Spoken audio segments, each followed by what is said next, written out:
What made you decide to stand? Partly giving back to being here, but also my background as an architect, and more particularly, I spent a lot of my career working in social housing, and I can see that there is a need to expand the housing stock in the city. Not only that, but also to look at more inventive ways of providing housing accommodation in the city. And mixed-use buildings work, and what that can do. Say, for example, there was to be residential dwellings introduced into the city centre itself, Strand Street and so on, then it would bring vibrancy in the evening. And there's an opportunity because there are spare buildings, there are upper floors that aren't used. They could be used for valuable housing accommodation for probably younger people, singles or couples.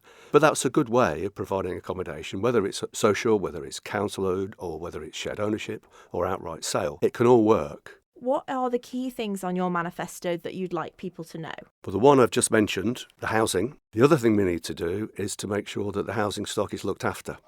If it falls into disrepair, then it becomes endangered and is subject to sale for redevelopment or demolition. That was one of my main focuses.